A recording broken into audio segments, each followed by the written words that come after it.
அதாவது பெரம்பூர் தொகுதி மக்கள் ஒரு மாற்றம் வரும்ன்றதை நம்பிதான் பாத்தீங்கன்னா ஓட்டு போட்டாங்க. ஆனா ஓட்டு போட்டவர் வந்து ஒரு நன்றி கூட தெரிவிக்க வரல.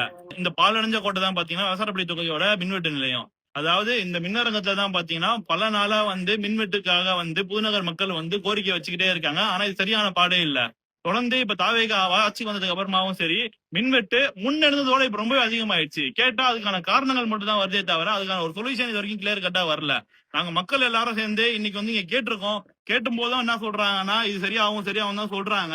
இவ்வளவு பெரிய தொகுதியில 2 பேர் தான் பாத்தீங்கன்னா ஃபியூஸ் ஆபீசர் இருக்காங்க. அதாவது இன்னைக்கு இந்த மின்துறையில இவ்வளவு காலி பணியிடங்கள் இருந்தோம். இதை நிரப்பாம வந்து அரசு இன்னைக்கு வச்சிட்டு இருக்கு. இந்த காலி பணியிடங்களை நிரப்புறதுக்கு நம்ம கிட்ட போதுமான அளவுக்கு ஆட்கள் இல்லையா, போதுமான அளவு படிப்பு இல்லையான்னு கேட்டா படிப்பு திறமை எல்லாம் இருந்தோம். எல்லாருக்கும் பாத்தீங்கன்னா இந்த 12 ஒரு தான் விளையாண்டுட்டு இருக்கு. அந்த 12 இதை பார்க்காம எல்லாருக்கும் வேலை போட்டாங்கன்னா இந்த மாதிரி நிலைமையில நம்ம இன்னைக்கு வந்து நிக்கவே வேண்டிய அவசியம் கிடையாது. புதுநகர்ல இன்னைக்கு லைன்மேன் ஆபீசர் போய் பார்த்துட்டு சொல்றாங்க லைன் ஃபால்ட்ன்றாங்க. புதுசா மாத்தின லைன் எப்படி போச்சு, அதுலயும் ஊழல். சரி, ஆட்சிக்கு வந்து 1 மாசம் தான் ஆகுது. அவங்கள நான் கேள்வி கேட்க விரும்பல. இதுக்கு முன்னாடி இருந்த ஆட்சி சரியில்லை தானே புதுசா இருக்கு ஆட்சியை மாத்த.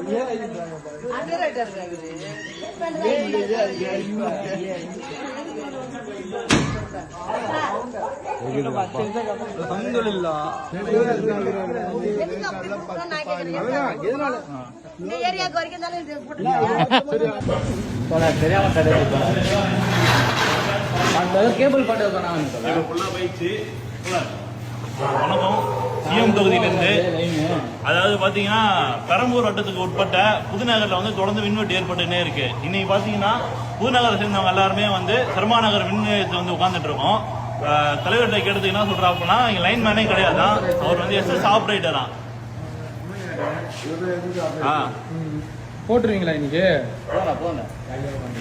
2 பேர் தான் வந்து வேலைக்கே வந்திருக்காங்களா. ஒன்னு இவரா, இன்னொருத்தரா. லைன்மேன் யாரும் கிடையாதான். ஏஇ வந்து போன் இங்க வச்சுட்டு போயிருக்காப்புல.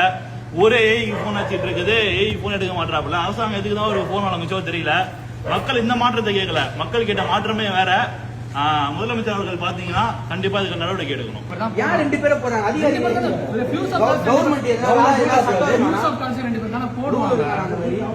ஏஇ போன் பண்ணா ரெஸ்பான்ஸ் இல்லையா? இருக்கிறதுல மட்டமான இபினா இது மட்டும் தான். பெரம்பூர்ல கேவலமான இபினா இது மட்டும் தான். ஒரு ரெஸ்பான்ஸ் இல்ல, எதுவுமே இல்ல. கேவலமான சம்பளம் குத்துறாங்க. இல்லன்னா வேலை பாருங்க. நான் ஆபரேட்டர்னா